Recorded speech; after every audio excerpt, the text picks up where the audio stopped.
Buah.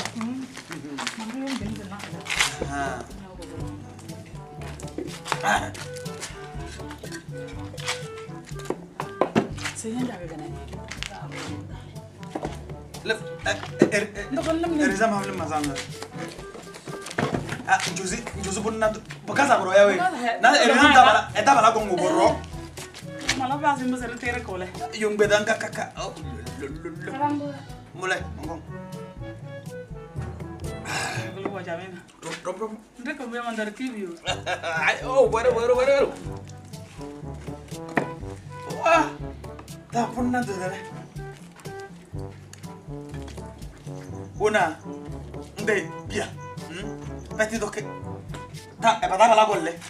Sono basta. Ada asal nak kamu boleh teh.